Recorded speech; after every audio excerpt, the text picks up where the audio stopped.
Efendim merhaba. Evet, tarih yaprakları 14 Ağustos 2020 Cuma'yı gösteriyor ve bu haftanın son gündem özel programıyla karşınızdayız. Sayın Reşat Akar stüdyomuzda ve hem bugüne yansıyan hem haftaya yansıyan gelişmeleri değerlendireceğiz efendim. Tabii baktığımız zaman bu haftaya damga vuran konu kuşkusuz Doğu Akdeniz'deki gelişmeler. Dün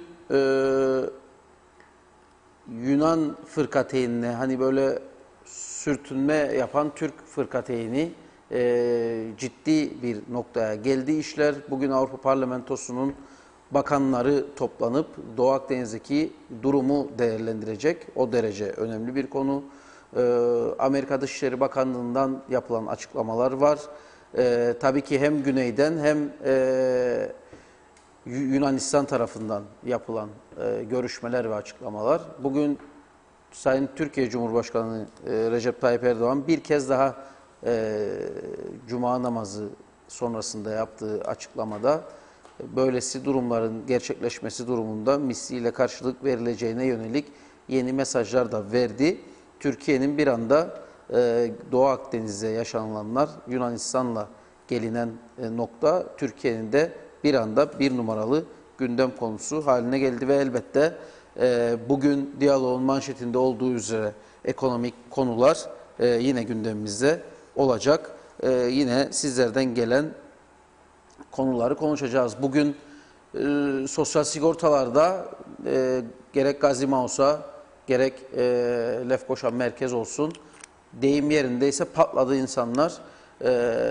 Çok yoğun bir kalabalık yaşandı sigortalarda ve buna çözüm de bulunamadı. Dün çünkü birçok sendika biliyorsunuz 3 sendika sigortalarda grev yapmıştı. Bugün de insanlar üst üste birçoğu işini yapamadan geri döndü. Hem bu 2'şer bin liraların verilebilmesine yönelik kabuller var, başvurular var. Öte yandan işverenlerin yatırımları söz konusuydu. Devlet bir yandan da para alacağı noktada yine insanlara işkence çektirmeye devam ediyor. Keza bugün araç kayıtta da motorlu araçlar dairesinde de grev söz konusuydu efendim. Bunlar da içeride yaşadığımız gündelik konular. Elbette tümüne değineceğiz. Sayın Akar hoş geldiniz. Özetlemeye çalıştım. Mutlaka sizin de üzerine koyacağınız yeni bilgiler, yeni gündemler vardır. Buyurun efendim. Evet, tüm izleyenlerimize sevgi saygılarımızı gönderip başlayalım. Hayırlı cumalar diyelim. Bugün Kıbrıs tarihi açısından önemli bir gün. 14 Ağustos 2. Barış Harekatı'nın yıl dönümüdür. Ve bir taraftan kurtuluş sevinci varken bir taraftan da acı veren katliamları yaşadığımız bir gündür. Dolayısıyla programın açılışında Murat Ağa Sandallar Atlılar da şehit olan kardeşlerimizi bir kez daha saygı ve rahmetle anmak istiyorum. Gerçekten orada dünya tarihinde benzeri az görülmüş bir vahşet yaşandı. İnsanlar diri diri toprağın altına gömülmüştü. Korkunç bir durum. Gözümüzün önünden geçirelim. Bakalım böylesi bir trajedi olabilir mi? İnsanlar canlı canlı tamamen ırk, din, dil farkı yüzünden ve Türk olması nedeniyle nasıl olur da dozeller, kepçeler kazar toprağı ve insanları canlı canlı küçük, büyük, bebek, yaşlı, genç demeden toprağın altına atarlar, gömerler.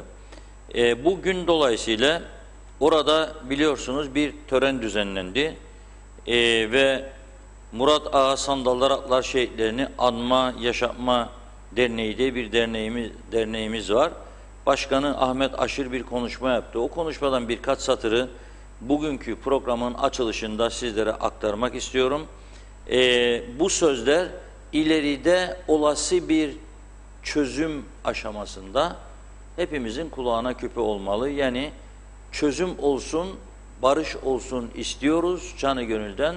Ama tedbirlerimizi de alarak ve geçmişte yaşadığımız acıları bir kez daha bizlere yaşatmayacak bir çözüm olmasını istiyoruz. Çocuklarımızın geleceğini tehlikeye atmayacak bir çözüm olmalıdır. Garanti istiyoruz. Can ve mal güvenliğinin garantisini istiyoruz. Bize bunu verebiliyorlarsa o barış, o anlaşma, o çözüm anlaşması gerçekleşecektir. Şöyle diyor, 126 çocuk, kadını, savunmasız insanları katlettiler diyor. Ne zaman? 46 yıl önce. Ve diyor, Kıbrıs Türk halkı Anavatan sayesinde gerçek barış ve özgürlüğüne kavuşmuştur. Gençler bugünün kıymetini bilmelidir. Bugünkü özgürlük şehitlerin sayesinde vardır diyor. Savaş istemiyoruz ama esir olmak da istemiyoruz. Yeni acılar da istemiyoruz. Şehitler bayraklarımızın altında huzur içinde yatıyor diyor. Dolayısıyla bu söz çok önemli. Cumhurbaşkanımızın da katıldığı Sayın Akıncı'nın tören sırasında söylenen sözlerdir. Savaş istemiyoruz, acı bir şeydir. Ama esir olmak da istemiyoruz, yeni acılar da yaşamak istemiyoruz. Kıbrıs sorununun gerçeğini her iki toplumun liderleri de, eğitimcileri de, din adamları da halklarına gerçekleri anlatmalıdır. Eğer bu ülkede bir daha savaşların olmasını istemiyorsak, katliamların yaşanmasını istemiyorsak, toplumlardan birinin diğerine zarar vermesini istemiyorsak, geçmişte yaşananları herkes bilmelidir.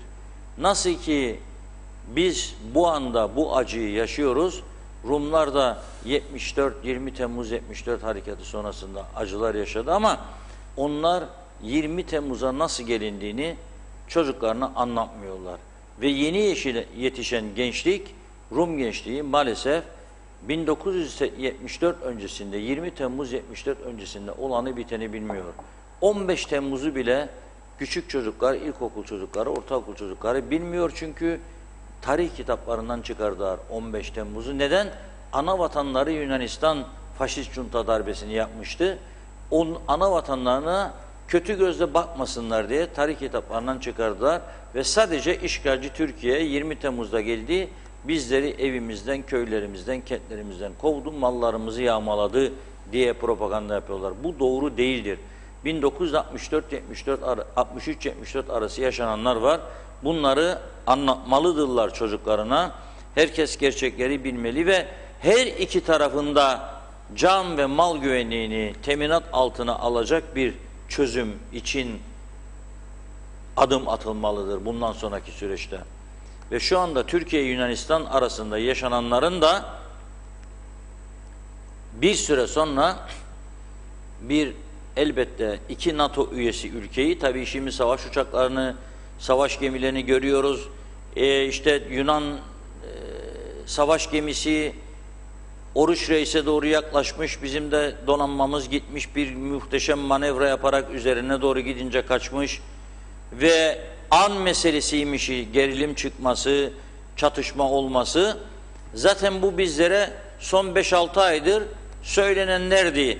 Olasılıklar hakkında deniyordu ki yakında Doğu Akdeniz'de hazırlanan bir sıcak çatışma da olabilir. Siz karada yaşarken duymayacaksınız ama denizde bombalar falan, karşılıklı top atışları yaşanabilir diye önceden de haberler verilmişti senaryolar üzerinde konuşulurken tabii ki. Bizler de kendimizi hazırlamaya başlamıştık olası senaryolara. Şu anda birinci aşaması gerçekleşiyor. Türk-Yunan gerilimi ve Avrupa Birliği Dışişleri Bakanları bugün bu gerilimi görüşmek üzere toplanıyor. Fakat Rum lideri Anastasiadis dün akşam bir köyde yaptığı konuşmada önemli bir söz söyledi. Altını çizmek istiyorum. Diyor ki, eğer Türkiye durmazsa da bu tarihleri sürdürürse diyor, Avrupa Liderler Zirvesi'ni çağıracağım diyor. Liderler toplansın diyor. Ve Türkiye'ye diyor sert bir çıkış yapsın, Avrupa Birliği durdursun diyor. Tamam da Türkiye Dışişleri Bakanı Sayın Mevlüt Çavuşoğlu da bugün başka bir mesaj verdi ama ona da bir bakalım. O da diyor ki bu Fransa'nın ne işi var orada diyor da bölgeyi daha da tahrik ediyor. Savaş uçaklarının, savaş gemilerinin Fransız bölgede ne işi var? Yani onlar da Türkiye'ye karşı boy gösterisi yapıyor. Türkiye de onun oradan çekilmesini istiyor, Fransız savaş uçaklarının ve gemilerinin. Halbuki geldiler, 4 gün süreyle Kıbrıs'ta kaldılar. İsrail savaş helikopterleri de 4 günden sonra ayrıldılar. Dün ayrıldılar daha Kıbrıs'tan. Dolayısıyla bu gerilim havası yaratılıyor şimdi karşılıklı. Ardından bunun uluslararası bir toplantı gelecek. Ne olacak uluslararası toplantıda? Herkesin deniz yetki alanları tartışılacak, belirlenecek ve bir paket içerisinde bütün sorunların çözülmesi yönüne gidilecek. Nasıl ki dün İsrail ile Birleşik Arap Emirlikleri arasında beklenmedik bir anda bir anlaşma karşımıza çıkıverdi. Bu da Trump'ın seçim manevrası olarak gündeme düştü. Trump, İsrail üzerinde en etkili şahıstır.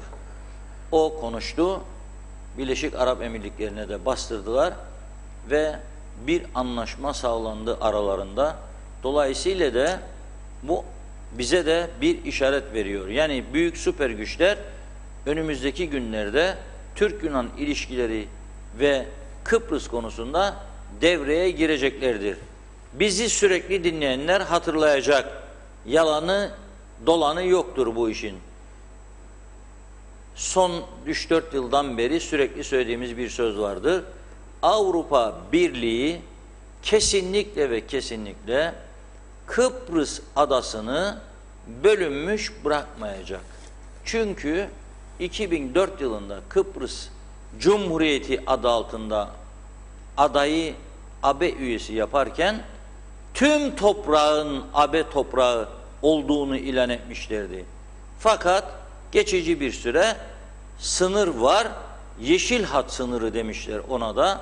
Bu yeşil hat sınırının öte tarafına geçmeyecek AB normları. Yani bizim tarafımıza. Dolayısıyla bizim taraf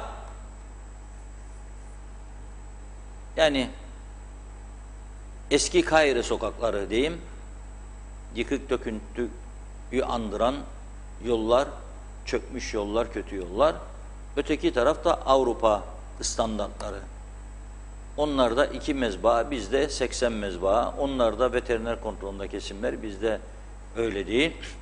Onlarda Avrupa standartlarında yollar, modern trafik ikaz işaretleri, kaldırımlar, çok güzel dizayn edilmiş köyler, eğlence merkezleri bizde de görüyoruz. Elde olanları da birer birer çökertiyoruz. Devrilip devrilip gidiyor tarihi eserler.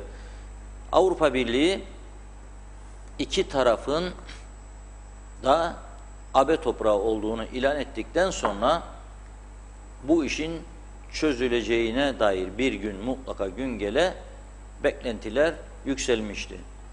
Bir taraftan da Amerika Birleşik Devletleri biliyorsunuz Kıbrıs'ta doğal gaz sondajlarına başlarken ExxonMobil'i gönderdi buraya.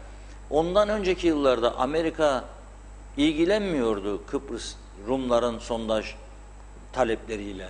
Fakat nasıl olduysa bu kez ExxonMobil'i gönderdi. Türkiye'de bize de bir mesaj verdi. Benim şirketimdir orası, Amerika Birleşik Devletleri oradadır. Sakın olaha tahrikkar bir şey yapasınız, bana yapmış olursunuz dedi. Dolayısıyla sondaj faaliyetleri o dönemden sonra başladı gitti. Ama Türkiye'de karşılıksız bırakmadı bunu. Kendi sondaj gemilerini satın alarak bölgeye o da gemilerini gönderdi. Dolayısıyla iki tarafta başladınca bu girişimleri gerilim kaçınılmaz bir hale geldi. Rahat, huzur ve mutluluk içinde olan toplumlar kesinlikle bir araya gelip anlaşmazlar. Ne Rumlar rahatını bozar, da alayım Türkleri aramada gene sigorta sistemim çöksün de bilmem şu olsun bu olsun istemem arkadaş bilmem ne. Ne de rahat içinde olan Kıbrıslı Türkler Rumlarla anlaşma ister. Bakın hele böyle yıl dönümlerinde o acıyı yaşayanlar der ki yok der bir daha ben bir araya gelmem onlarla der. Onların da Türk düşmanı yetiştirilen gençleri yok ben onlarla komşuluk yapmam der. Dolayısıyla bunun çözüm yolu da genellikle uzlaşı öncesinde gerilimlerdir. Ufak tefek çatışmalar da olabilir. Gündem dışı değildir. Denizde özellikle. Onun arkasından müzakere masasıdır gidilecek olan yol ve Cumhurbaşkanı Erdoğan'ın da 2 günden beri net bir şekilde vurguladığı gibi diyalog başlayacak. Bugün zaten Avrupa Birliği Dışişleri Bakanları toplantısının amacı da budur. Taraflar arasında diyalog yolunu açmaktır. Türkiye uluslararası bir toplantıya katılmaya hazır olduğunu defalarca tekrarladı.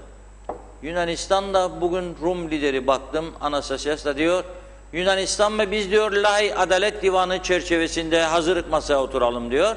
Eğer dinleyecekse Türkiye. Dolayısıyla bugünlerde bu konular çok ciddi bir şekilde gündeme gelecek ama biz ne olur seçimle yatıp seçimle kalkarak bunları görmezden gelmeyelim. Aksi halde ileride çok üzülürüz. Görelim, dinleyelim, takip edelim, ne istediğimizi de ortaya koyalım.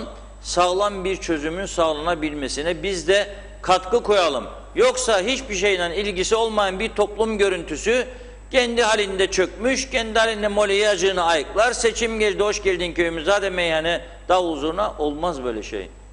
Bu hayati bir meseledir. Herkes ona göre gözünü dört açmalıdır. Dört. Ama ben bakıyorum arada Kıbrıs meselesi dedim, herkes sırtını döner, aman aman der, bilmem ne der. Ne bekliyoruz? Silah seslerini duymayı mı bekliyoruz? Uyanalım ve nasıl bir gelecek istediğimizi ortaya koymaya başlayalım. Bizim de bu tarafta uyumadığımızı görmeleri lazım birilerinin. Hem karşıdaki komşu, hem Avrupalılar, hem Amerikalılar bizim de ne istediğimizi duymalıdırlar. Yoksa bir bakıp bizim tarafa, bunlar zaten kendi dertlerinde seçim üstüne seçim, seçim üstüne seçim, yolları çökmüş, bilmem ne olmuş, ekonomileri çökmüş, batmış, bunlardan bir şey olmaz görüntüsü doğru bir şey değildir. Bundan çıkmamız lazım. Türk-Yunan ilişkileriyle ilgili konuşmayı sonlandırmazdan önce bugün Serdarlı'nın da kurtuluşuydu. Onlara da Serdarlı halkına selam sevgilerimizi gönderiyoruz. En büyük sancaktarlıklardan biriydi Serdarlı. Büyük direniş mücadelesi gösteren bir bölgemizdi. Selam sevgileri gönderiyoruz. Ama bu arada adettendir, herhalde izliyorsunuzdur siz de Türkiye televizyonlarını, yoğun bir şekilde bütün kanallar 2 akşamdır, gündüz de hatta profesörler çıkıyor, emekli büyükelçiler çıkıyor, emekli generalleri konuşturuyorlar. Türk-Yunan Savaşı ya nasıl geliyor, Kıbrıs meselesi, Ege'deki haklarımız öyle mi olurdu, Meiş bizde mi kalmalıydı, öyle mi gitmeliydi, böyle miydi, 1881'de ne oldu, 20 Temmuz 74, ondan öncesi 63-74, sondaj çalışmaları falan filan. Bunlara gidersek çok konuşuruz, günlerce, haftalarca konuşmak yetmez. Hele arşivleri çıkarırsak, nereden nereye geldiğimizi, nasıl bu yollara geldiğimizi de bulmak zor değildir. İleride bunlar inşallah. Ama bugün bakıyorum, artık şeyi de savaş durumunda güçleri karşılaştırmalar başlamış. Bizim devletimizin TAK Ajansı da İstanbul kaynaklı bir haber vermiş bu konuda. Onu da söyleyeyim de vatan millet meselesi, Türkiye-Yunan gerilimi bitsin. Şöyle diyor, 2 ülkenin gücü Türkiye ve Yunanistan'ın deniz güçlerini karşılaştırmışlar. Türkiye'de 16 tane fırkateyn, Yunanistan'da 13 tane. Türkiye'de 10 tane korvet, Yunanistan'da 5. Türkiye'de 19 tane hücum bot, Yunanistan'da 21 fazlaymış bizde. Türkiye'de 12 tane denizaltı, Yunanistan'da 11. Neredeyse eşit, bir biz fazlayız burada. Türkiye'de 29 helikopter, Yunanistan'da 18 helikopter. Dikkat edilirse korvet meselesinde 2 katıyız. Bir de helikopterde 10 tane fazlayız. Diğerleri hemen hemen birbirine çok yakın. Denizaltılarda eşit gibiyiz. Hücum botta eşit gibiyiz. Fırkateyn'de yakınız. Yunanistan 8 milyon, Türkiye 85 milyon. Belki de 88 milyon. 16'ya 13. Az değil mi bu? Bilmiyorum. Veya Yunanistan neden bu kadar çok? Yıllardır yani hep donanması güçlü bir ülke. Evet, Yani her Yunanistan zaman çok ölçüsüne göre donanması güçlü oldu. Tarihte de hep bu şekilde. Evet. Ama Bunun da Türkiye'de bilinmesinde- kapatmış farkı bunun da bayağı. bilinmesinde fayda vardır güçlerim. O zaman birazcık yorumlara bakalım. Evet, yani şimdi şeyi görüyorum. Bir Tema Bey sanırım yazmış. Evet. Televizyona çıkmayla birlikte, uydu yayınına başlamakla birlikte biraz yorumlarda azalma var. İzleyicimizi tekrar ekranlarda görmeye demek ki başladık buradan, ama olanları okuyalım hemen.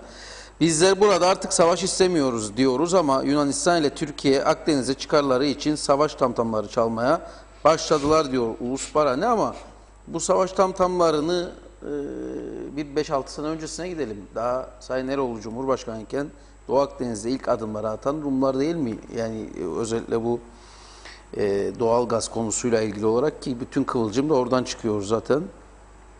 Doğan Falyalı, inanmayın siz bunlara. Eğer Türkiye güçlü olmasa ne Kıbrıs ne Mavi Vatan kalırdı. Kaşla göz arasında ele geçirerek şampanya patlatarak kutlama yapacaklardı demiş. İşte Tema Bey'in az önceki yorumu, Londra'dan izliyorlar bizi. Herkes TV kanalından seyrediyor artık. İyi hafta sonları demiş. Evet, doğrudur. Tabii bu arada bir şey unutmayalım. Notumu almıştım. Aklı başında adamlar da var, yani Rumların içerisinde sağduyu sahibi. Biz her ne kadar da Maraş bizimdir desek de kapalı bir bölgedir. Onlar kuzeyde kalan kentleri, bizim idaremize geçen kentleri yaşatmaya devam ediyorlar. Nitekim Girne Belediyesi var, Güzelyurt Belediyesi var onlarda. Aynı şekilde Maraş Belediyesi var. Ve bu Maraş Belediyesi'nin başkanı Simos Yuanlı dün bir açıklama yapmış ve bütün halkı uyarmış, aynı zamanda siyasileri. Dikkat edin diyor, Türkiye Maraş konusunda blöf yapmıyor diyor. Eğer diyor Maraş'ı açarsa diyor, biliniz ki diyor, Kıbrıs sorununun mezar taşı olacak diyor. Dolayısıyla ve diyor Maraş tarihinde trajik Taksim'in bir aracı olacak diyor. Böyle olmasını istemiyoruz diyor ve uyarıyor kendisini, bütün halkını, Rum halkını ve liderliğini uyarıyor. Türkiye'nin hareketini diyor, ne Birleşmiş Milletler, ne Avrupa Birliği, ne Amerika Birleşik Devletleri, ne de Rusya engelleyemiyor diyor. Çünkü onların da Türkiye ile çıkar ilişkileri vardır diyor. Dolayısıyla bu gerçekleri de bilelim ve Maraş'ın açılmasını engellemeye bakalım diyor. Bunun da yolu nedir Maraş'ın açılmasını engellemek? Çözümdür. Çözüm yapabilirsek Maraş'ın açılmasını da engellemiş olacağız.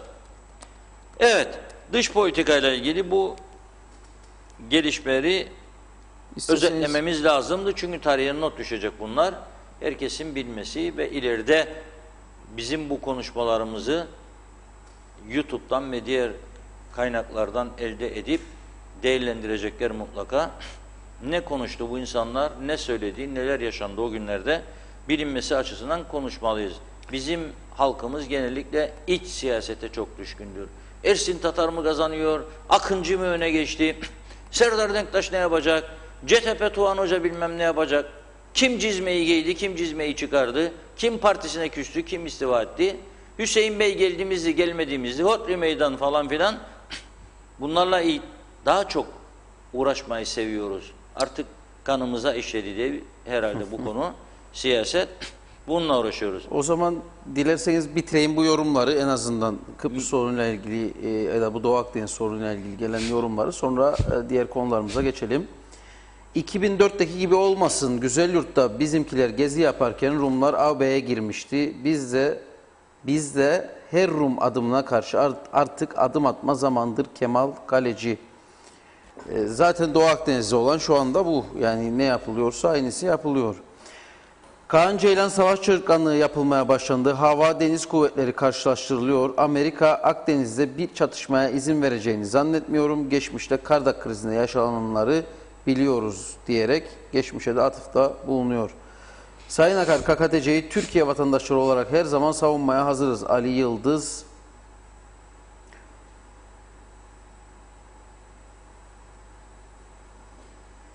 Reşat Bey, bizim burada çözüm yanlısı olan halkı Rumcu olarak tanımlayan zihniyetler neredeyse nüfusun yarısıdır. Bu yozlaşmış bir zihniyettir ve anlaşılır gibi değildir. Evet, bu ifadeler güzel de değil zaten. Rumcu falan, herkesin düşüncesi farklı olabilir elbette ama böyle kategorilere sokmak çok doğru değil. Evet, diğer yorumları da okuyayım yoksa geçelim. Tamam, diğer konularla ilgili yorumlara da. Türkiye'yle ilgili, Türk Yani gelinle ilgili. iç konular artık. İç konulara başlıyoruz şimdi. Evet. Hasan Esma Altay, bu virüs ne zaman bitecek? İş yerlerinde kimse almıyor, kimse işe almıyor. Ev kirasını 3 aydır ödeyemedim. Markete borçtan alışveriş kesti. Kızıma bir süt alacaktım. Borcunu öde, ondan sonra alışveriş yap diyor. Sesimizi kimse duymuyor.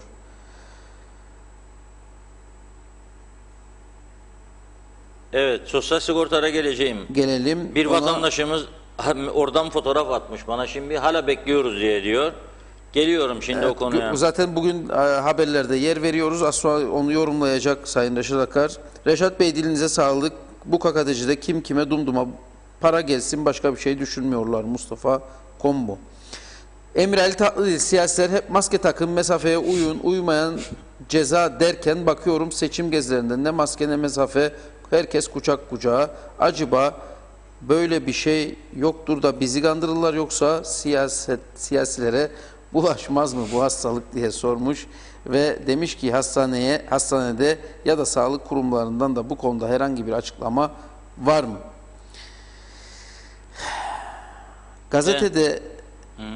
Gazetedeki ilanda Muhtarlar Birliği tam okurken Siri devreye girdi. Muhtarlar Birliği Başkanı'ndan bahsediyor herhalde. Musa Özcan, gazetedeki ilanda Muhtarlar Birliği Başkanı'nın sistemini okudum ama kime sitem ettiğini çözemedim demiş.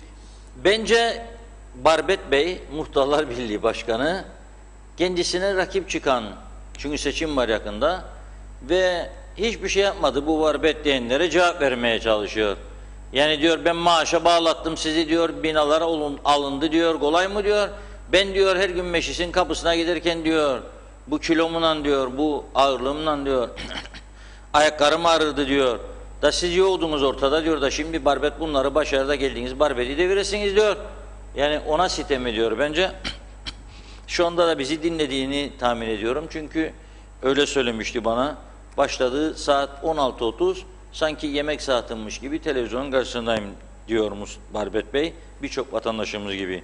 Şimdi Mustafa Bazıballı Bey de mesela Rum tarafı ile Türk tarafının mukayese yapıyorsunuz diyor ama Allah aşkına bu ülkede diyor her 15, 18, 20 ayda bir hükümet bozuluyor. Yeni hükümet kuruluyor.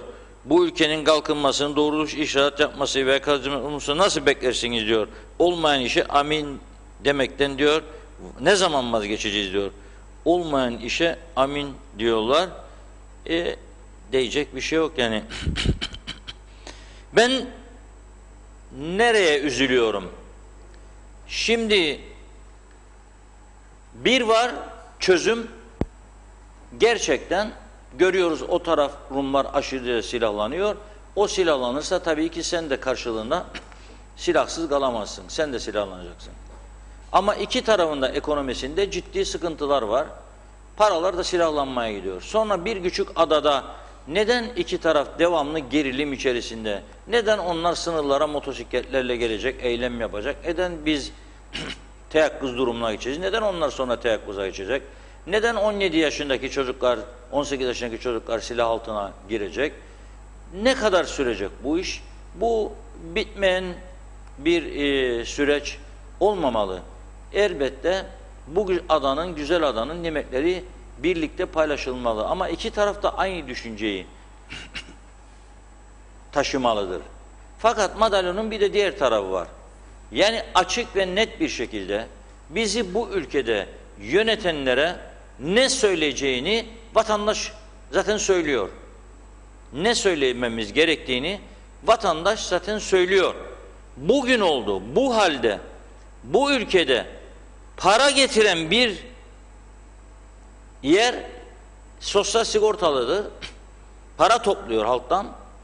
Bir başka yerde araç kayıt dairesidir. Bugün bakıyorum araç kayıt dairesinin bir günlük cirosu 550.000 Türk lirasıymış. Yani 5 gün çalıştığında 3 milyona yakın para topluyor bu araç kayıt dairesi bir haftada. 12 milyon ayda. Yani para doğuruyor sana bu daire ve burada personel yok. Dün Girne Tapu'dan arayan bir yakınım arkadaşımız saatlerce beklediğini söylüyor. İşlemler ağır çünkü personel yetersiz. Lefkoşa Tapu'yu biliyoruz. Burası da Sosyal Sigortalar Dairesi'nin önü Lefkoşa'da. Demir korkulukları görüyorsunuz. Bir apartmanın altında dükkan amaçlı yapılmış yerler. Zamanında nasıl olduysa da gittiler bu binayı satın mı aldılar, kirada mı şu anda ben de bilmiyorum. Bak insanların haline. Hangi Avrupa ülkesinde vardır bu? Hangi? Bizi İngiltere'den şu anda izleyenler çok iyi biliyor. Gülüyorlardır bize. Ben İngiltere'de yaşadım bir süre. Sosyal Sigorta Dairesi'nin nerede olduğunu bilmedim, öğrenmedim hayatımda. Nerede oldu? Nerededir? Her şey mektupla hallediliyor. Kayıt altına giriyorsun. Sosyal sigorta numarasını veriyorlar sana ve gelir beyanına göre sosyal sigorta yatırımlarını otomatik banka hesap numarası veriyorsun. Oradan çekiyorlar. Nasıl olur ya da bizde bak insanlar kimisi para almaya gitmiş ama çok sayıda da yatırıma giden insanlar var. Daha çok yatırım. Arkadaşlarımızın röportajlarını dinledim. İşlerim var, primleri yatırmaya geldim diyor. Çalışan var, prim yatırmaya geldim diyor. Ve sen bunları orada bu sıcağın altında 40 derece bugün Lefkoşa'da sıcaklığı 40 derece. Ben bunu nasıl izah edeceğim? Bu nasıl bir yönetim anlayışıdır? Bu nasıl bir devlet yönetmek? Nasıl bir topluluk yönetmek, cemaat yönetmektir? Ben bunu anlamakta zorlanıyorum. Ya bu kadar çok seçim yapan, bu kadar çok hükümet değiştiren, ikide bir de hodri meydan çeken insanlar birbirlerine bir bunu bile halledemediniz. Nasıl güveneceğim ben size? İşte Kıbrıs sorun çözümünü istemenin temel nedenlerinden birisi de budur. Daha iyi bir yaşam olacağını düşünüyor insanlar. Artık belki Rumlar da bize saldırmaz diyor. Artık belki katliamlar olmaz diyor. Ama biz de daha iyi. Güney'e bugün geçen bir arkadaşım Trodos yollarından fotoğraf attı bana. Trodos'a gitmiş serinlesin diye. Bir de bu tarafa döndükten sonra Girne, Lefkoşa Girne, Gönyeli çemberinden itibaren bir çalışma yapılıyormuş orada. Trafiğin görüntüsünü yolladı. Bir de orta refüjdeki otları yolladı. Güneydekini de gündüz yollamıştı. Gördüm. Korkunç fark var. Bir tarafta giderken huzur duyuyorsun, mutluluk duyuyorsun. Yollar daha emniyetli, temiz, bakımlı, yeşillendirilmiş. Bir tarafa geliyorsun. Yani nasıl bir düzen? Yani ne düzeni?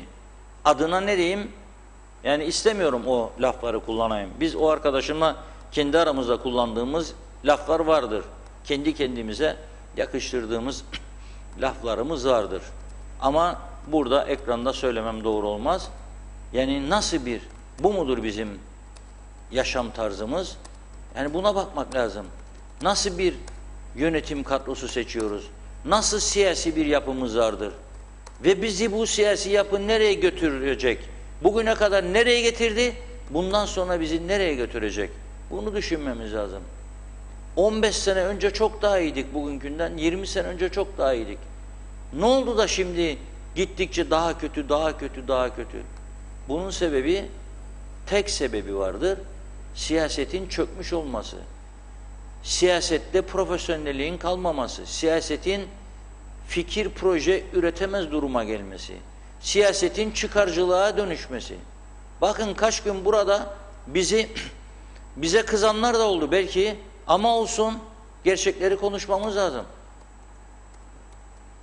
Aşırı derecede suçlanan, aleyhinde 45 tane dava dosyası bulunan bir eski başbakanın istifasının kabul edilmeyeceğini konuşuyoruz. Bugün Sayın Başbakan'ın Ersin Tatar Bey'in açıklamaları var gazetelerde. Okuyun Allah aşkına, ne diyor Ersin Bey? Desteği diyor çok büyük önem taşıyor diyor. Sayın Özgürgün'ün diyor. Onun desteğine ihtiyacımız vardır diyor. Özgürgün'ün desteği çok önemlidir diyor. Aynen ben okuyorum. Yeni bir sayfa açacağız diyorlar falan tabii de. Ondan sonra da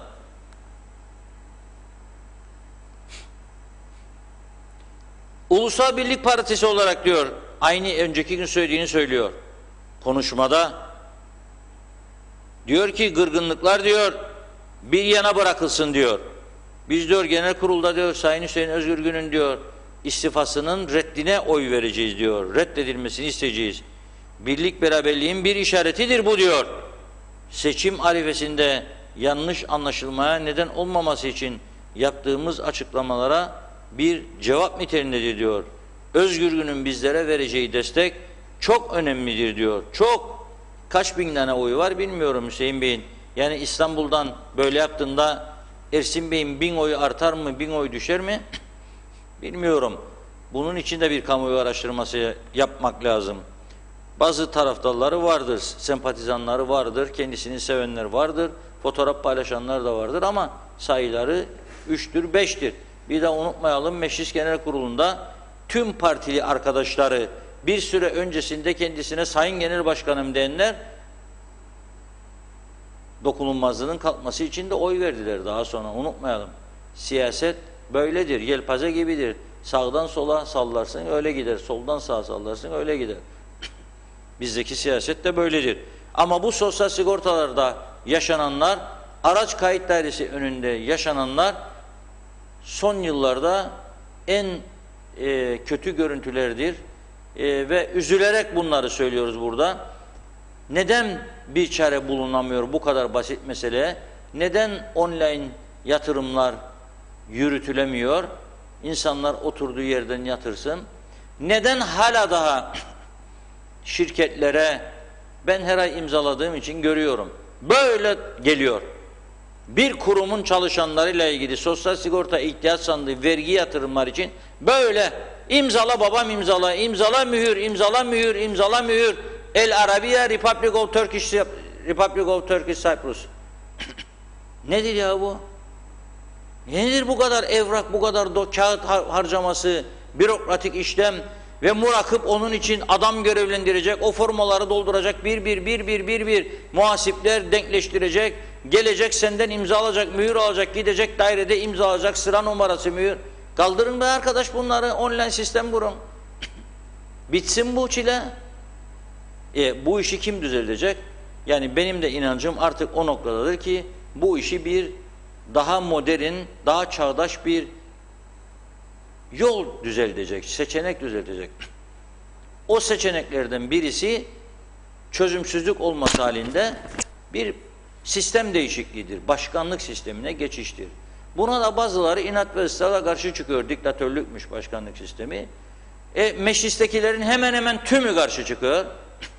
Çünkü rahatlıkları bozulacak. Milletvekili seçilenler artık bakan olamayacak. Ne yapmaya milletvekili seçileyim ben? Çünkü seçime girmek demek para harcamak demektir. Köy köy gezecek, cizmeleri giyecek, ona para harcayacak. Gittiği köylerde ziyafet masaları kuracak, mecburdur. Kurmazsa yüzüne bakmazlar. O yüzden ne yapmaya gireceğim? Mecliste yasa yapmak, ülkeye hizmet etmek için. Yok, ben bakan olmak için gireceğim diyor. Hatta da aday olurken de pazarlığını da yapar parti başkanıyla. Der ki baka başkan çok taraftarım vardır. Yani iyi oylar getireceğim partiye de kendime de, iktidara geldiğimizde beni bakan yapacaksın ha. Ne de bakanı yaparsan yap. Daha bir şey değil. Ne bakan olursa olsun fark etmez.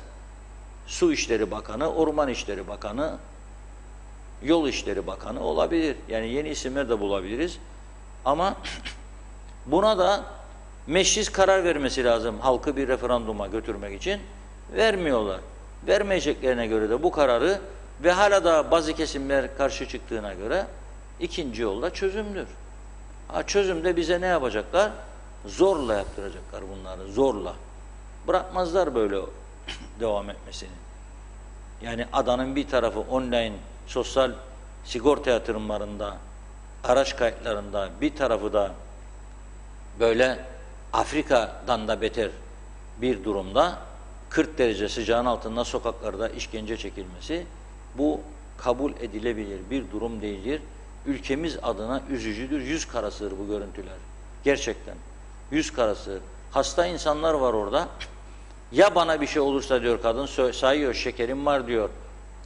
Kalbim var diyor. Yüksek tansiyonum var diyor. Ya para yatıracak diye sizin devletinize düşüp ölsen olacak. Ben söyleyeyim ne olacağını. Umurlarında bile olmaz. Allah rahmet eylesin. Yok hiçbir şey. Allah rahmet eylesin diyecek. O kadar da ömrü diyecek. Hadi ne oldu bugüne kadar? Sağlık örgütleri hemşirenin maaşı artmamış diye, ödenmemiş diye ya da eksikmiş bir tane hemşire diye eylem yapan sağlık örgütleri. Bir haftadır burada söylüyorum. Girne Özel Hastanesi'ne giden insana elektro çekiyor doktor diyorum. Ve elektroda damar tıkanıklıkları belirgin olduğu halde hastanede başka doktorlar öyle diyor. O hastanenin doktoru yoktur bir şeyin git evine yat diyor. Da sen hala bugün oldu bir soruşturma başlatmıyorsan senin örgütüne asla güvenmem. Ne teşkilatına güvenirim ne de senin örgütüne güvenirim. Yaptığın bütün eylemler de benim nazarımda geçersizdir, temelsizdir, çıkarcılıkla eşdeğerdir. Bir insan hayatı sizin için bu kadar önemsizse ben de sizi önemsemiyorum. Bu örgütler hep gösteriş içindir. Dağıdın, evinize çekilin. Zaten maaşları alıyorsunuz. Gitseniz de alıyorsunuz, gitmeseniz de. Onun için tamamen göstermeliktir. Bugün oldu. Bugün oldu. Kaç kişiden ne şikayetler alıyorum hastanelerden? Ne şikayetler? Yok kimse yok. Kimse ilgilenmiyor.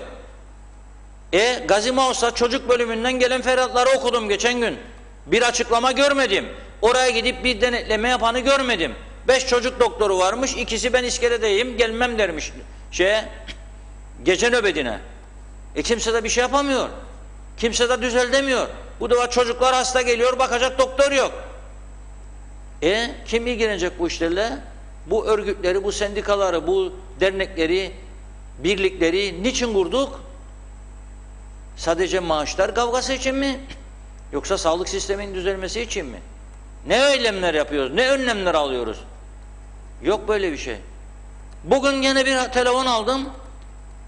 Mehmetçik'ten. Yakınım diyor arayan arkadaş beni.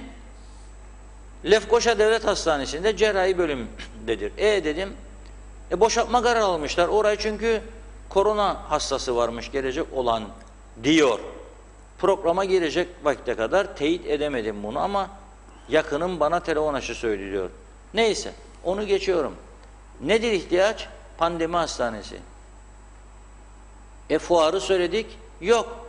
Alın size otel dediler. Hazır tıkır tıkır çalışır. Elektriği, suyu, klimaları, odaları, bahçe, yemyeşillikler içerisinde yüzme havuzlu. Değerlendirmekteymişler. Cevap yok. Daha bugün oldu. Cevap yok. Çünkü öncelik ne pandemidir, ne ölümlerdir, ne sosyal sigortalardaki bu rezil görüntülerdir, ne araç kayıttaki rezil görüntülerdir, ne devletin osu ne busu. Öncelik seçimdir. Birilerinin bir şeylere geçmesidir. Ne olacak geçtiğinde de? Çökmüş her tarafı batmış bir ülkenin 7 tane cumhurbaşkanı olsan, yani 7 tane şey verirler ya seçim sonrasında mazbatalı, 15 tane mazbatalı cumhurbaşkanı olsan ne fark eder ki? Toplum sana nasıl bakacaksa odur önemli olan. Ve gerçekten çok üzüntü verici bir durumdur bu yaşatılanlar bize. Ama kimsenin de bu işlerle ilgili canının yandığını ben göremiyorum. Yani biz burada konuşuyoruz. Biraz hareket bekliyorum. Örgütlerden de. Çıkın ya biraz ortaya siz de. Sadece maaş artışı veya kesinti olduğunda onun için değil, sadece fazla mesailer için değil, çökmüş sistemi ayağa kaldırmak için de yürüyün biraz. Onun için de eylem yapın. Boşu boşuna öldürülen insanlarımız için de eylem yapın. Öldürüldüler diyorum, öldürülüyorlar. Yanlış okudu, elindeki kağıdı okumasını bilmeyen insanlar karar veriyor insanların hayatıyla ilgili. Ne diyorsunuz buna siz? Mesleğinize uygun mudur? Hipokrat yeminine uygun mudur bunlar? Soruyorum. Uygundur derseniz tamam. Evet. Hemen bakalım yeni gelen mesajlara. İbrahim Muhtaroğlu, yeni kalanınız hayırlı olsun. Londra'dan selamlar. Ahmet Polat, Doğu Akdeniz'deki sürtüşme Kıbrıs sorununda yeni bir dönem başlatmıştır. Tanınmamız gündeme gelebilir demiş. Ethem Durak. Tanınma mı? Evet. Neyin tanınması? Ekersin gelmez, itersin vermez. Yunanistan'ın gücü Türkiye'ye yakın fakat savaş güçle mi? Tarih ne der? Yorumunu yapar mısınız? Örneğin İstiklal Savaşı, Preveze, Malazgirt. Yoksa milli değerlerimizi kaybedip biz de kırıldık mı diye sormuş Ethem Durak. Adamların hayaline bakın diyor Doğan Falyalı. Doğal gaz ve petrolün tümüne sahip olmak istiyorlar. Elde edecekleri güçle silahlanıp Kıbrıs, Ege, İstanbul'u almak hayalini güdüyorlar. Peki siz bunlara sahip olmaya çalışırken Türkiye sanayi kurdu nasıl olacak? Bu düşünceyi ya terk edecekler ya da bölgeden gidecekler. İsmet Ezel, bizde postacı yok ki demiş Mausa'da. Son alındıydı postaya. Muhtemelen gelmiştir. İsmet abim bir bak o işe. Reşat Bey, bu halk büyüklerimize söylüyorlar ama bir anım var, rahmetli Çağlayan Gil.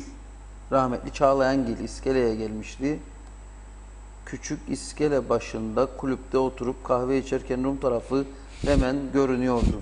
Bizim yollar köy yolu, binalarımız yıkık dökük, Rum tarafı ise pırıl pırıl. Sebebini sorunca, oğlucuğum o taraf bir hayal, bir balondur. Uyanırsan hayal kaybolur. Dikene değerse balon patlar gider demişti. Ne dersiniz demiş.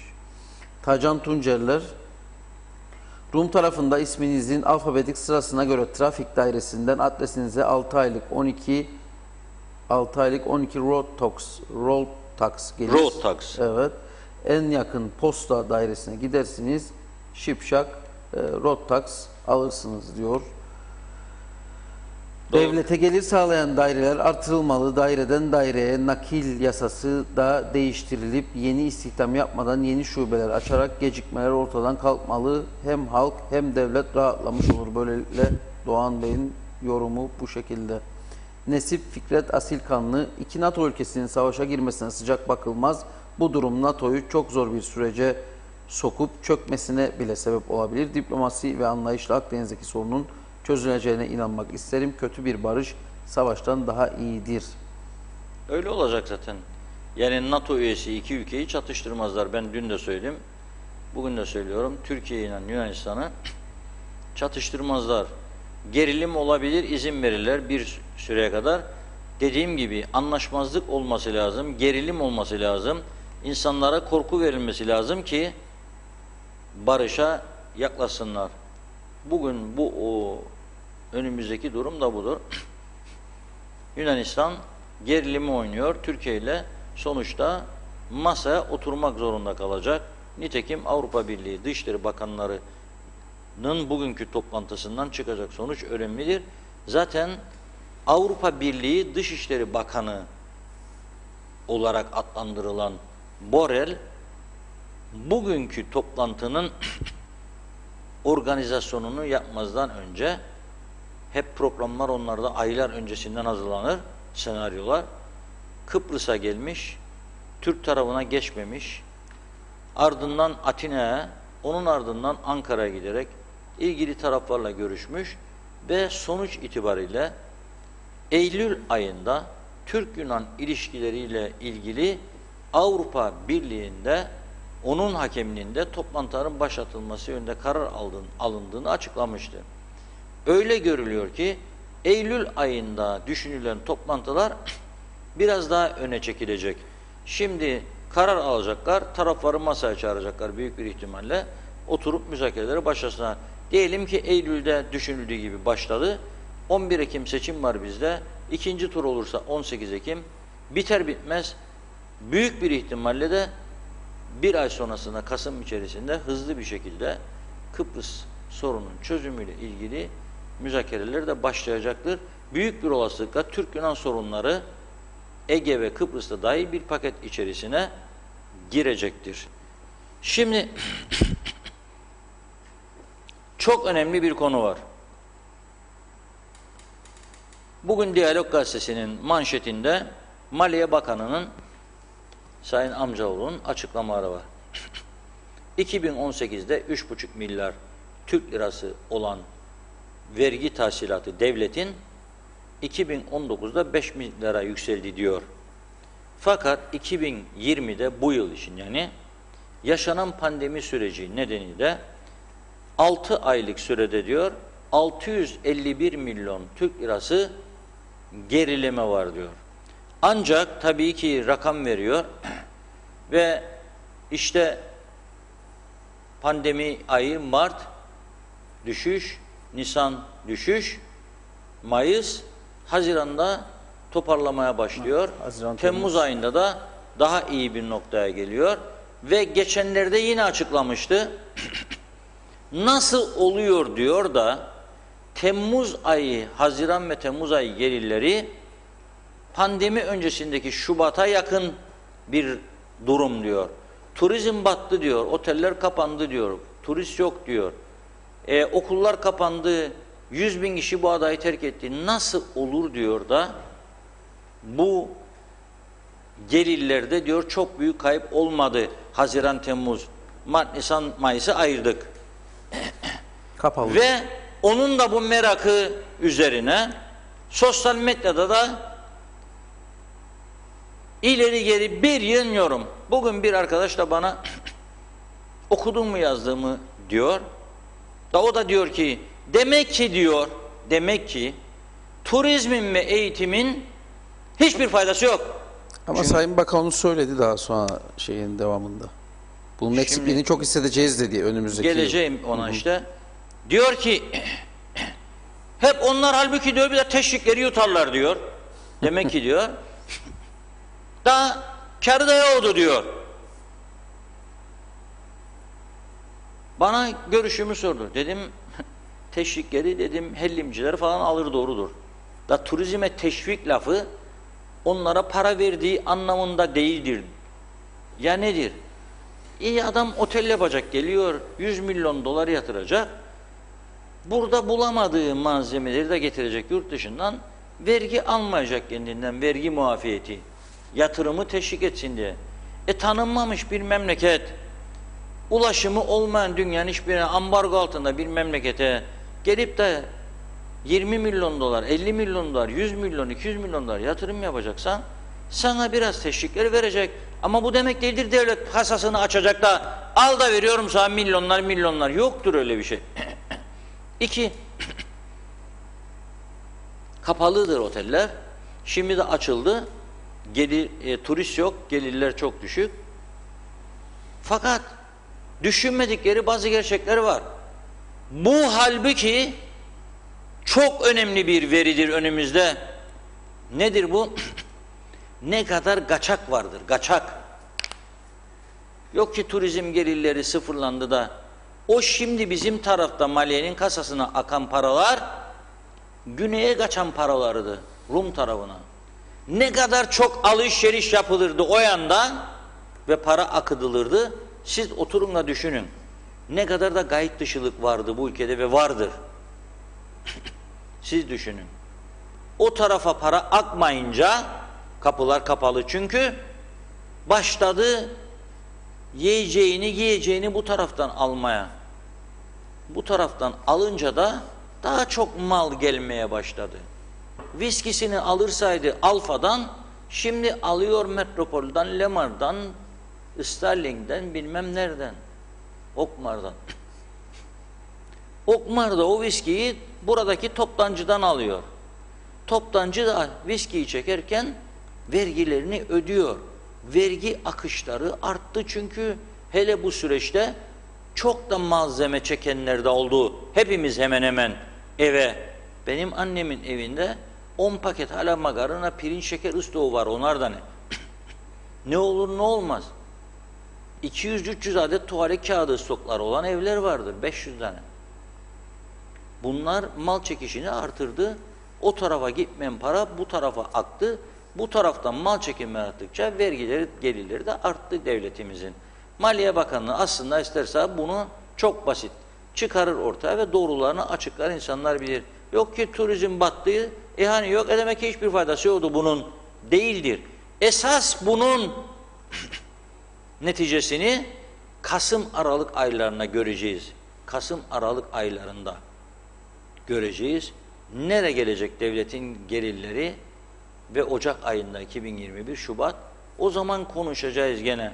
Var mıydı turizmin hem eğitimin faydası yok muydu konuşacağız.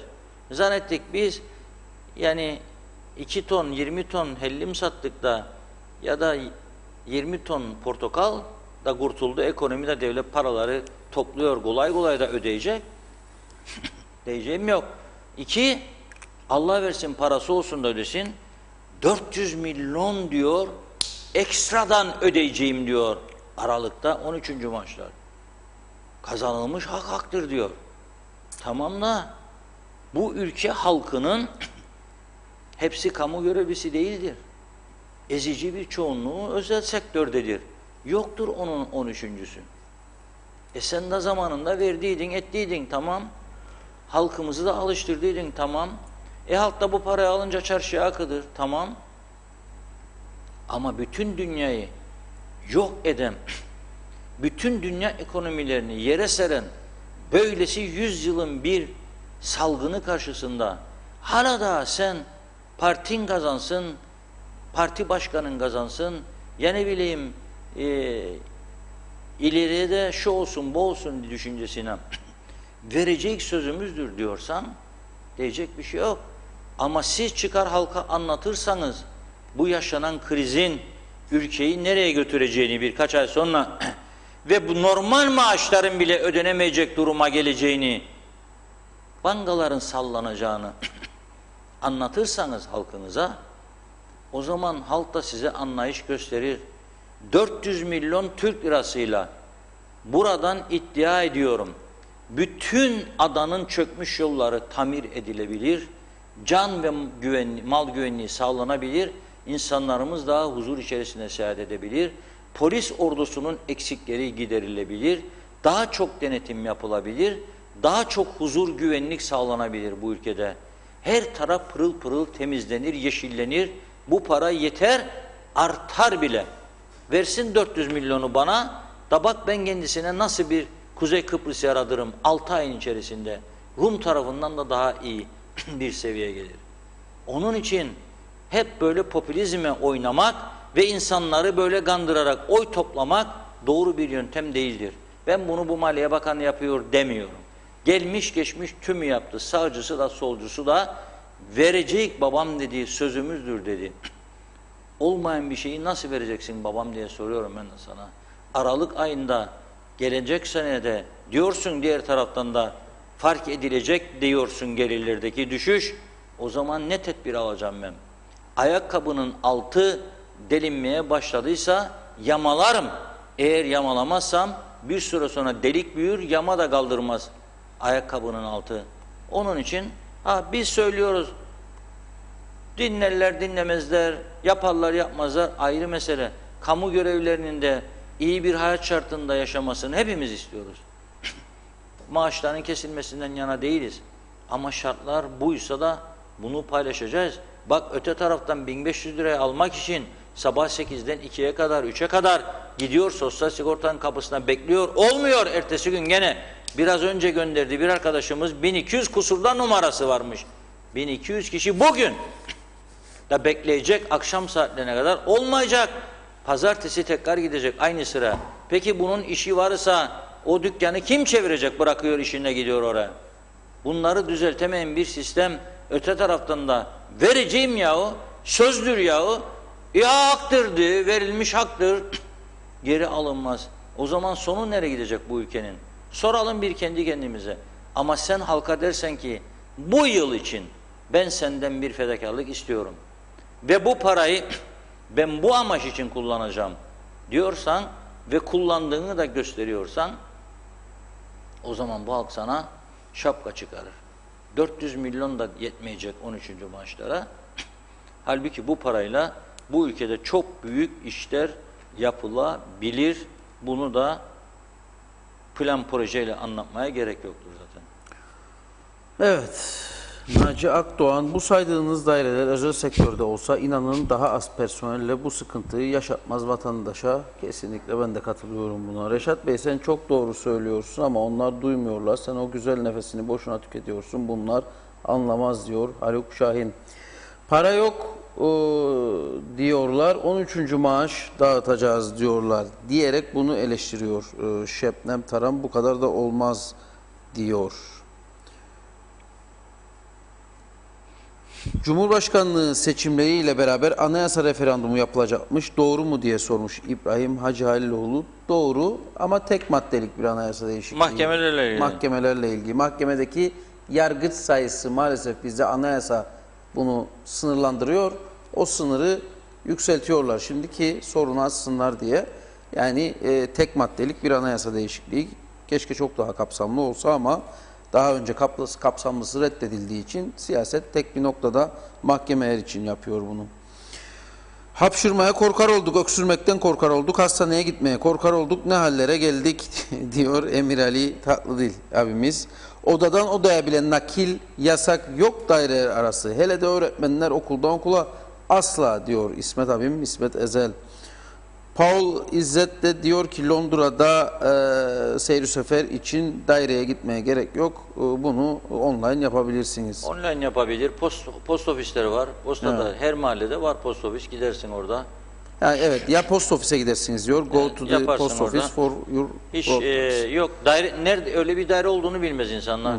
Sosyal sigorta dairesini de bilmezler.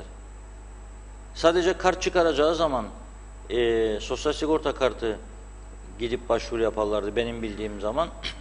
Onun dışında dairenin yolunu bilmezler. Hep mektupla gider gelir bu işler. Evet. Parasını yatırırsın, bunu çözersin. Ama dediğim gibi yani bunları bu ülkede hayata geçirmek zor bir mesele değildir. İsterse bunu hayata geçirebilir. Gayü'den devralınan hastane yıl sonuna bitecekti. Seçim yasakları başlamadan ihaleye çıkıldı mı? Ben duymadım da diyor Levent Yüksek. Nasıl bitecek o zaman? Binanın bitmesiyle ilgili galiba çıkıldı. Tam emin değilim, ben de şimdi bakmam lazım bir. Maliyenin bu kadar parası varsa Kıptek Aksa'ya ne ödeme yapmaz borçlarını? Kıptek borçlanmasın, faizlerini halkın faturalarına da yansıtmasın diyor. Pazartesi de gösterin Değirmenlik Mausa yolunu yapan yapıyor. Ercan yolunda yapıyor şimdi Değirmenlik. Evet, orası çok güzel oldu. Değirmenlik Belediye Başkanı çok da görevi olmamasına rağmen aslında karayollarına bağlı biliyorsunuz ana yollar. Çok güzel çiçeklendirme yaptı. Harika görünüyor çiçekler. Doğruya doğru belediye başkanını tebrik etmek lazım. Rum'un dediği gibi sahte hükümet, ilgilenen yok, gemisini kurtaran kaptan misali diyor KKTC. Yazıklar olsun Metin Erdem. İsmet abim de az önce diyor eksik yazdım. Posta için aslında bütün KKTC demek istedim diyor. Doğru, eksiklik çok.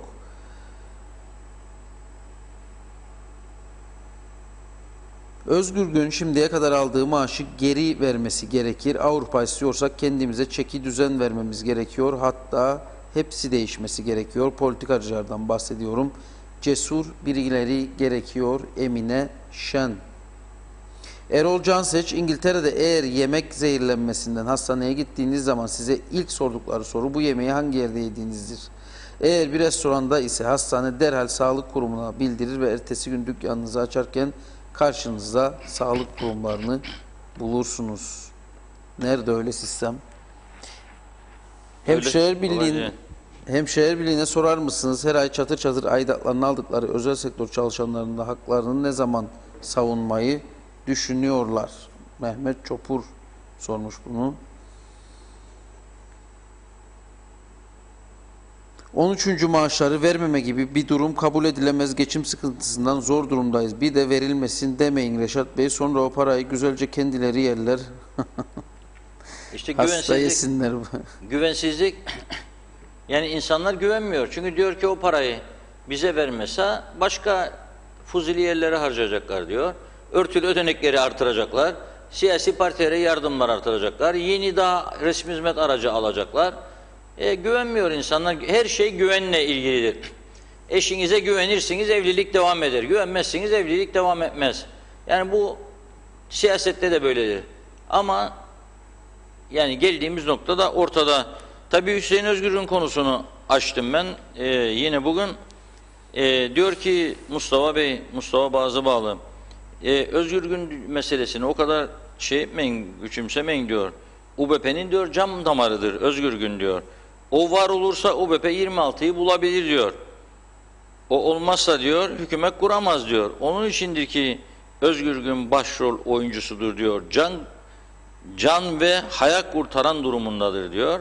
Evet, yani Demokrat Parti ve Yeni Doğuş'la birlikte hükümet kurma durumu söz konusu olursa Özgür Gün can kurtaran simiti olur.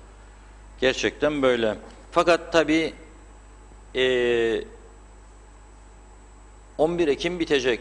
Yani 11 Ekim'e kadar biz bunları yaşayacağız. Ben 11 Ekim'e kadar bu ülkede sigortalarda bu yaşananların son bulacağını ya araç kayıtın düzene gireceğini düşünmüyorum. Bu kadar ağır bir kriz altında Güney Kıbrıs'a bakıyorum mesela. Rum Ulaştırma Bakanı, Rum Turizm Müsteşarı sürekli ya Larnaka havaalanındadır ya Baf havaalanındadır. Uçak seferi başlatan yahut da sefer sayısını artıran havayolu şirketlerinin yetkililerini gidip havaalanında karşılayıp çiçek veriyorlar, konuşuyorlar, teşekkür ediyorlar, bir ilgi, bir nezaket gösteriyorlar.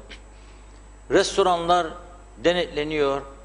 Ne bileyim yabancı ülkelerde tanıtım faaliyetleri artırılıyor, hız veriliyor. Adamlar turizme umudunu bağlamış, yoğun bir uğraş veriyorlar. Bizim burada böyle bir durum yok, böyle bir hareket yok. Kaç kişi Ercan'a gidip de gelen yolculara nasıl davranıldığını kontrol etmektedir? Kaç kişi gidip oralarla ilgileniyordur? Neden biz bu kadar ilgisizlik? Hiçbir şey bizi etkilemiyor. Bir ülke ekonomisi yerin dibinde sürünürken neden biz bu ülkenin lokomotif sektörlerini hayata geçirmek için, daha onların hızlandırılması için tedbir almıyoruz? Bugün Limak Otelleri Yönetim Kurulu Başkanı'nın Bloomberg'de değerlendirmelerini dinledim. Diyor ki şu an itibariyle %90 kayıp vardır diyor turizmde diyor. Bu yıl sonu itibariyle nereden baksak diyor kaybımız %70'in altına düşmeyecek diyor. 70 ve üzerinde bir kayıpla kapatacağız. En iyi tahminlere göre diyor ki Türkiye bir günde Antalya'ya Rusya'dan 72 tane uçak indi. Bir günde İngiltere'den 25-30 uçak iniyor her gün şu anda. Antalya sadece. Marmaris, Bodrum onlar ayrı. Bu durumda iken Türkiye'nin turizm kayıpları %70'in üzerinde olacak diye endişeleniyor ve bunu nasıl telafi edecekler? Yatırımcıların kredi borçları nasıl ertelenecek? İnsanlar yani otelcilik sektöründe turizmde çalışanların geçimleriyle nasıl çözüm bulacaklar? Bunlarla uğraşıyorlar, kafa yoruyorlar. Bizim burada doğru dürüst bir tartışma yok. Tam tersi az önce örnek verdim. Diyorlar ki demek bunların hiçbir faydası yoktu. Ben de diyorum ki o arkadaşımıza söyledim bugün yazdım kendisine. Aralık ayından sonra bir konuşalım dedim. Neler olacak? Ayrıca unutmayalım. Kapalı oldukları süreçte bu oteller, kazinolu oteller imtiyaz ücretlerini de aldı KKTC maliyesi. Bunları açıklamıyorlar ama milyonlar aldılar dolar olarak. İmtiyaz ücreti adı altında. Biz bilmek kardeş dedi kapalıydınız açıktınız. Ödeyeceksiniz dediler. Paraları topladılar bunlardan. Onun içindir de düşmedi çokluk şey. Ama açılmayan bundan sonra ödemeyecek o paraları. Açılmayan otel imtiyaz ücreti ödemeyecek, vergi ödemeyecek. Ama açanlar şu anda ödüyor. Otele giren kelle başına belediyesine kadar vergi ödüyor. Mal satıyorlar. Bugün sektör birazcık daha ayakta duruyorsa üretici sektör ve yerli ve ithalatçı sektör onlar sayesinde duruyor. 100 kişi 200 kişi giderse bir otele 100 kişi 200 kişinin tüketeceği yiyecekleri piyasadan çekiyor.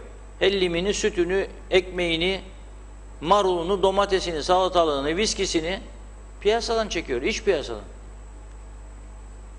Ama biz hiçbir şeyi önemsemiyoruz. O yüzden de durumumuz iyi değil. Bir de tabii çok merak ediliyor. Ben de merak ediyorum. Bu şimdi şehirde konuştuklarımızın dışında bizim bu programlarımıza sosyal medyadan bizi izleme şansı olmayan, çünkü köylerde, kırsal kesimde herkeste bizim gibi iPhone'lar, Samsung'lar yoktur ha. Yani bazıları yanılıyor. Hatta bazı bankalar, bazı Turkcell, Teslim gibi şirketler bile yanılıyor. Biz tanıtımlarımızı, reklamlarımızı şöyle yapıyoruz. Sosyal medya üzerinden. Sen avucunu yala. Sen o kadar biliyorsun gerçeği. Gel benimle git köye bakalım. Kahvede oturduğumda 30 kişinin kaç tanesinde iPhone ya Samsung vardır da görüntülü izleyebilir onu bunu. Çoğunun elinde küçücük eski Nokia'lar vardır. Kırık dökük. İnterneti yoktur. Zaten internete verecek parası yoktur adamın. Ha, ne durumdadır o köyler? Bunları göreceğiz. Kararı aldık. Bugün de sağ olsun Akçay muhtarı geldi, ziyaret etti beni. Kendisine teşekkür ederim. Ceviz macununu da getirdi. Allah kuvvet versin dedi. Ye ceviz macununu, korkma dedi. Aldık ceviz macununu. Teşekkür ettik kendisine. Ve sözleştik. 25 Ağustos kısmetse Salı günü şey yapacağız. İlk halk meclisini, Diyalog TV'nin kapanmasından sonra tabii ilk halk meclisini bu kez TV 2020 olarak yapacağız şeyde, Akçay'da. Saat 20'de başlayacak. Muhtarımız da köyüne zaten şu anda duyurmuş vaziyettedir. Onun hazırlıklarına başlamış vaziyettedir. Bizler de o süreye kadar iç eksiklerimizi tamamlayıp artık köy gezilerimize başlayacağız. 25 Ağustos Salı saat 20 Akçay'dayız. Güzelurt bölgesinde yani. Evet, böylelikle toparlayalım programı da. Tüm yorumlara, katkı koyanlara efendim.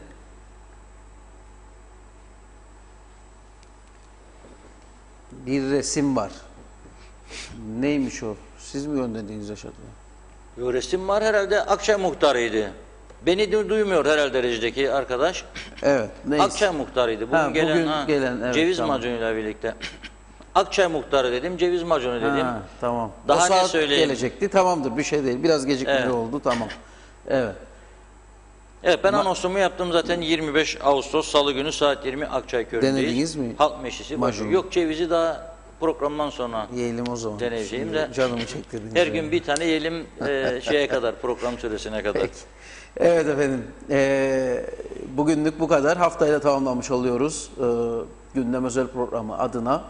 Pazartesi günü yine Sayın Reşit Akar saat 16.30'da her zaman olduğu gibi gündemi yorumlamaya devam edecek. Hafta sonu yine tüm gelişmeleri Diyalog TV ekranlarından haber bültenlerimizde yer vermeye devam edeceğiz efendim. Herkese, çalışan herkese kolay gelsin. Tatil olanlara da iyi tatiller dileyelim. İyi hafta sonu tatilleri. Görüşmek dileğiyle. Mutlu günler.